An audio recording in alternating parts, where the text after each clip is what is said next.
सीमत जुर्अतो हिम्मत का है इजहार, सीधी बात रिवायात सहाफत का अलम बरदार, सीधी बात।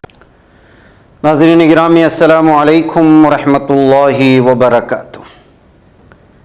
सीधी बात के ताज़ा तरीन प्राइम टाइम में आप लोगों का इस्तकबाल है। नाज़रीन गिरामी, मैं अंसार अज़ीज़ नदवी इस वक्त आप लोगों के सामने कुछ अहम तरीन ख़बरें, कुछ वायरल वीडियोस और कुछ तनकीदी तज्ज़िये लेकर के हाज़िर हुआ हूँ।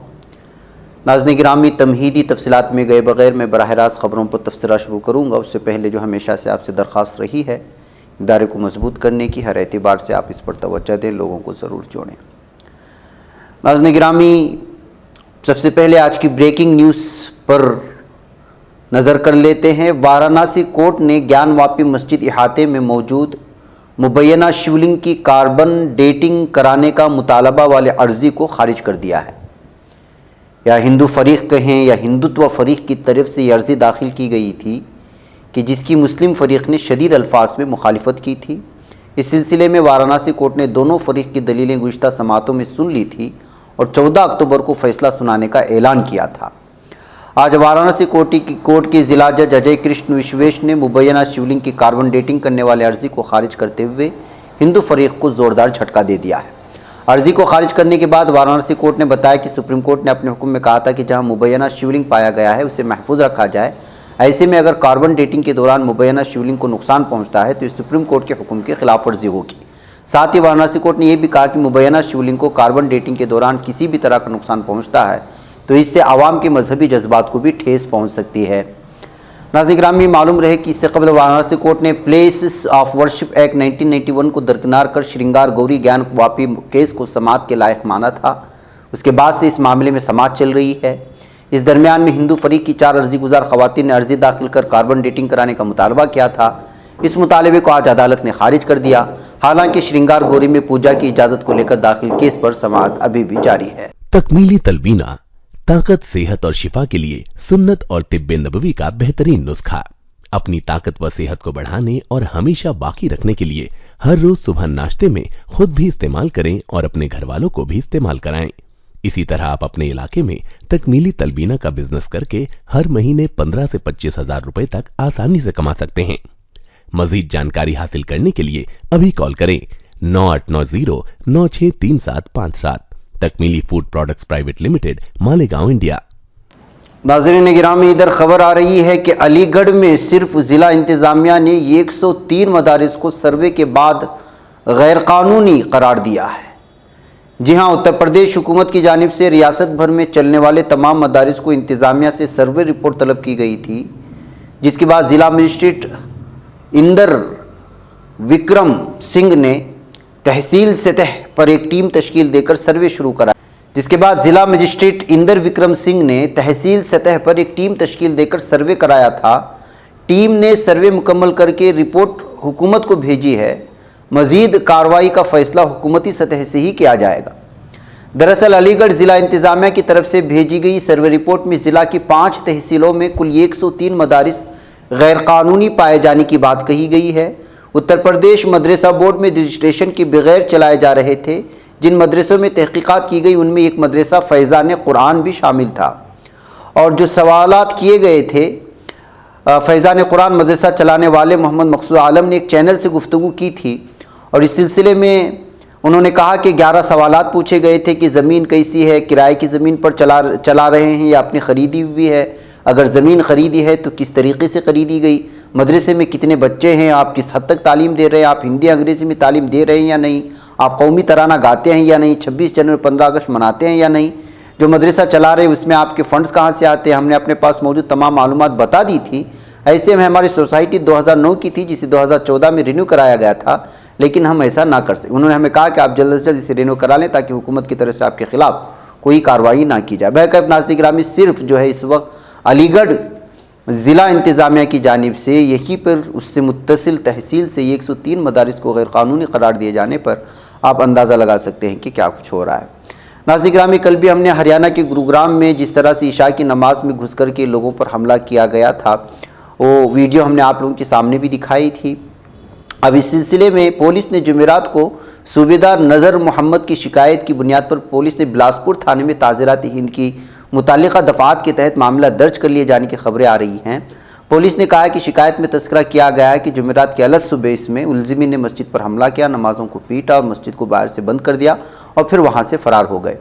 FIR में नामजद लोगों की पहचान भोरा कला गाँव के राजेश चौहान उर्फ बब्बू, अनिल भदौरिया, संजय व्यास और 200 दीगर की शक्ल में हुई है। शिकायत दहिंदा ने इल्ज़ाम आयद किया कि उन्होंने हमें पीटा, हमें गांव से निकालने की धमकी दी क्योंकि हमारे तबके के सिर्फ 3 से 4 कुंबे गांव में रह रहे हैं। बहरकैफ नाज़रीन गिरामी, अब ये शिकायत दर्ज हो गई है 200 या इस तरह के लोगों के खिलाफ FIR हो, लेकिन अभी तक किसी भी तरह की गिरफ्तारी ना होने की वजह से भी इस वक्त जो है पुलिस की इस कार्रवाई को लेकर की FIR तो दर्ज हो गई। दीगर अगर दहम के होते तो न जाने अब तक कितने लोगों के घर गिरा दिए जाते और कितने घरों के ऊपर बुलडोज़र चला दिए जाते, अलग अलग तरह की उनको जो है UAPA और न जाने क्या क्या किस किस तरह के केस दर्ज किए जाते। लेकिन अभी तक FIR दर्ज होने के बाद बावजूद किसी भी मुलजिम को गिरफ्तार ना करने को लेकर के सवालात उठाए जा रहे हैं। नाज़रीन गिरामी, आइए बात करते हैं कि करवा चौथ के दिन बीवी के बजाय गर्लफ्रेंड को ख़रीदारी करने के लिए, शॉपिंग करने के लिए एक शख्स ले गया तो बीवी भरे बाज़ार में, गाज़ियाबाद के एक बाज़ार में पकड़ करके पीटना शुरू कर दिया अपने दोस्तों के साथ, दोस्तों अहबाब के साथ। वो वीडियो इस वक्त जो है मुख्तलिफ़ किस्म के तबसरों के साथ इस वक्त यहाँ पर शेयर की जा रही है। करवा चौथ आप लोगों को मालूम है कि ख़ास करके मियाँ बीवी के दरमियान एक हिंदू त्यौहार है और अलग तरह की जो है यहाँ पे रोज़ा रख करके शोहर के लिए दुआएं मांगी जाती हैं। इस दरमियान में गर्लफ्रेंड को घुमाने ले चला था एक शख्स, तो जो है बीवी भरे बाज़ार में पकड़। ये वीडियो अलग अलग तबसरों के साथ सामने आ रही है। नाज़रीन गिरामी, अलग अलग उन्वानात के तहत अलग अलग इल्ज़ामात लगा करके मुसलमानों की इस वक्त मॉब लिंचिंग हो रही है। इस वक्त जो तस्वीर आप देख रहे हैं इसका नाम है दाऊद अली तैगी, जो विनयपुर विलेज से ताल्लुक़ रखते हैं, बागपत डिस्ट्रिक्ट में आता है, यानी ज़िले में बागपत में। सितंबर 2 को 2022 में अचानक 6 से 7 बाइक में सवार होकर के इसके घर के करीब आकर के रात 9 बजे लोगों ने इस पर हमला कर दिया था और बग़ैर किसी वजह की इसको इस कदर मारा गया कि उनका इंतकाल होगा, ये खबरें आ रही हैं। लेकिन इस सिलसिले में ना अभी तक जो है किसी शख्स को गिरफ़्तार किया गया और ना ही किसी तरह का FIR दर्ज हुआ है। ये सूरत हाल बनी हुई है नाज़रीन गिरामी यूपी के मुख्तलिफ़ इलाक़ों से, जिस तरह की लिंचिंग की इस वक्त तनहा लोगों की उनके घरों के सामने हिंदुत्व अस्करियत पसंद कहें या दहशतगर्दों की जानिब से हो रही है। अब ये जो है नाकाबिले बर्दाश्त के हद तक पहुँच चुकी है। आइए नाज़रीन गिरामी, आपको एक और तस्वीरें दिखाऊं कि टुमकुर में आपको मालूम है कि दुर्गा सर्कल पर जो ईद मिलादुन नबी के सिलसिले में ग्रीन फ्लैग लगाया जाता है उसको फाड़ने की कोशिशें हुई थी कुछ नौजवानों की जानिब से और हालात ख़राब करने की कोशिश हुई थी। इस सिलसिले में पुलिस ने 2 लोगों को गिरफ़्तार कर लिया है, जिनकी तस्वीर इस वक्त आप लोग देख रहे हैं। उनके खिलाफ मामला भी दर्ज कर लिया गया है। इन लोगों के नाम रमेश और देवी प्रसाद के तौर पर हुई है। कर्नाटक के टुमकुर में ईद मिलादुन के मौके पर जो झंडे वगैरह लगाए जाते हैं मुख्तलिफ सर्कलों में, उसको हटा करके हालात ख़राब करने की कोशिश की थी। नाज़रीन गिरामी, हैदराबाद से भी एक तस्वीर आई है, बल्कि एक वीडियो आई है जो CCTV कैमरा में कैद हो गई है, और वो ये है कि यहाँ पर लाल दरवाज़ा जो एरिया है वहाँ पर SL नामी एक हॉस्पिटल है हैदराबाद के इलाके में। यहाँ पर पड़ोसियों के दरमियान में गाड़ी पार्किंग को लेकर की इस कदर बहस हो गई कि पड़ोसी जो है SL हॉस्पिटल में घुस करके यहाँ के डॉक्टरों को, यहाँ के स्टाफ को बुरी तरह से मारा है। CCTV कैमरे में जो अटैक करने की और मारपीट की जो तस्वीरें हैं वो अलग अलग तरह से वायरल होते हुए जो उन लोगों ने यहाँ पर डॉक्टरों को, नर्सों को निशाना बनाया, उनके खिलाफ जो है कार्रवाई करने का मुतालबा करते हुए इस वक्त ये वीडियो अलग अलग तबसरों के साथ हैदराबाद के मुख्तलिफ सोशल मीडिया प्लेटफॉर्म्स में शाये की जा रही हैं और शेयर करके एक दूसरों से तनकीद भी की जा रही है। नाज़रीन गिरामी, क्या तीसरी आलमी जंग छिड़ सकती है? मॉस्को एजेंसी रूस की सिक्योरिटी काउंसिल के डिप्टी सेक्रेटरी अलेक्जेंडर वेंडेक्टोफ का कहना है कि यूक्रेन की नेटो में शमूलियत तीसरी जंग अजीम की वजह बन सकती है। रोज़नामा जंग ने अपनी साइट पर एक चौंकाने वाली खबर दी है और एक खबररसा इदारे की इंटरव्यू देते हुए अलेक्जेंडर वेंडेक्टोफ ने कहा है कि कैफ को बहुत अच्छी तरह मालूम है कि इस किस्म का इक़दाम यकीनी तौर पर मामलात को जंग अजीम सुवम की तरफ ले जाएगा। उनका मानना था कि शायद वो भी यही चाहते हैं। मगरिब ने भी यूक्रेन की मदद करके साबित किया है कि वो इस तनाज़े में बराह रास्त फ़रीक है। याद रहे कि रूस के सदर व्लादिमीर पुतिन ने चंद हफ्ते कबल यूक्रेन की 4 इलाकों को रूस का बाकायदा हिस्सा बनाने के लिए एक तकरीब मुनाकिद की थी। बादअज़ा यूक्रेनी सदर व्लादिमीर ज़ेलेंस्की ने ऐलान किया था कि यूक्रेन के लिए नेटो फ़ौजी इत्तेहाद की रुकनीत का अमल तेज़ किया जाए। तो नाज़रीन गिरामी, इस तरह से अगर नेटो में यूक्रेन की शमूलियत होती है और तमाम ममालिक उसको इसी तरह सपोर्ट करते हुए आते हैं तो फिर रशिया ने साफ और वाज़ेह तौर पर वार्निंग दी है कि ये तीसरे जंग अजीम का बाइस बन सकता है। नाज़रीन गिरामी, इधर कराची से बहुत ही अफसोसनाक खबर ये आ रही है कि खैरपुर नाथन शाह जाने वाली एक मुसाफिर बस में यम9 सुपर हाईवे पर नूरी आबाद के करीब इस कदर आग भड़क उठी है कि इब्तिदाई रिपोर्ट्स के मुताबिक इस हादसे में एक ही ख़ानदान के 17 अफराद झुलस करके हलाक हुए और मुतअद्दिद ज़ख्मी हुए हैं। कितना अफसोसनाक और भयानक हादसा है नाज़रीन गिरामी, आप अंदाज़ा लगा सकते हैं। इनमें 1 दर्जन के करीब बच्चे और 3 ख़वातीन शामिल हैं। उससे भी अफसोसनाक खबर ये है कि इस बस में जितने भी लोग सवार थे वो सैलाब मुतासिरीन से भरी हुई थी, यानी पहले ही वो आफत के मारे हुए थे और कहीं सेफ जगह पर जा रहे थे कि हादसे का शिकार बने।